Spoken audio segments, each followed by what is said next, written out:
আজ তোমাদের সাথে শেয়ার করব ভীষণ টেস্টি চিকেন পোলাওয়ের রেসিপি। আর এর থেকে সহজ রেসিপি তো আর হয় না। তো চলো ঝটপট রেসিপিটা দেখে নাও। আমি কিছু উইথ বোন চিকেন নিয়েছি, তাতে পরিমাণ মতো নুন, গোলমরিচ, আদা রসুনের পেস্ট, টক দই আর গরম মশলা দিয়ে ম্যারিনেট করে আধ ঘন্টা রেখে দিয়েছি। আর সাথে বাসমতি চাল নিয়েছি, সেটাকেও ভালোভাবে ধুয়ে ভিজিয়ে আধ ঘন্টা রেখে দিয়েছি। তোমরা বাসমতি চালের জায়গায় অবশ্যই গোবিন্দভোগ চাল নিতেই পারো।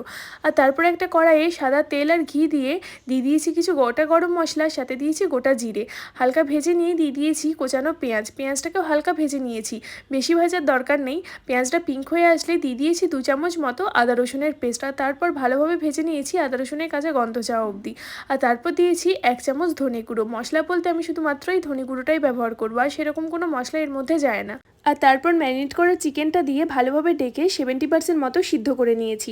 মাংসটা সিদ্ধ হয়ে আসলে দিয়েছি তাতে আধ কাপ মতো দুধ আর 1.5 কাপ জল। যেহেতু আমি 1.5 কাপ চাল নিয়েছি, ওই জন্যই 1.5 কাপ জল দিয়েছি। আর তারপর ভিজিয়ে রাখা চালটাকে দিয়ে ভালোভাবে মিশিয়ে নিয়ে দিয়ে দেবো পরিমাণ মতো নুন। আর তারপর 5 থেকে 7 মিনিট ভালোভাবে চালটা ফুটিয়ে নেব। চালটা 80% সিদ্ধ হয়ে আসলেই, ঠিক যেমনভাবে আমরা বিরিয়ানি স্টিমে বসাই ঠিক সেইভাবেই এটাকেও স্টিমে বসাতে হবে। একটা তাওয়া গরম করে নিয়ে দিয়েছি তার উপর কড়াইটাকে। আর উপর থেকে দিয়েছি গোটা চেরা কাঁচা লঙ্কা, 1 চামচ মতো ঘি আর একটু গরম মশলা। আর তারপর কড়াইটাকে ভালোভাবে চাপা দিয়ে প্রথমেই 10 মিনিট লো টু মিডিয়াম ফ্লেমে স্টিম হতে দেবো। আর তারপর গ্যাসের ফ্লেমটা বন্ধ করে আরও 10 মিনিট রেখে দেবো। তাহলেই একদম সুন্দর টেস্টি ঝরঝরে চিকেন পোলাও একদম রেডি।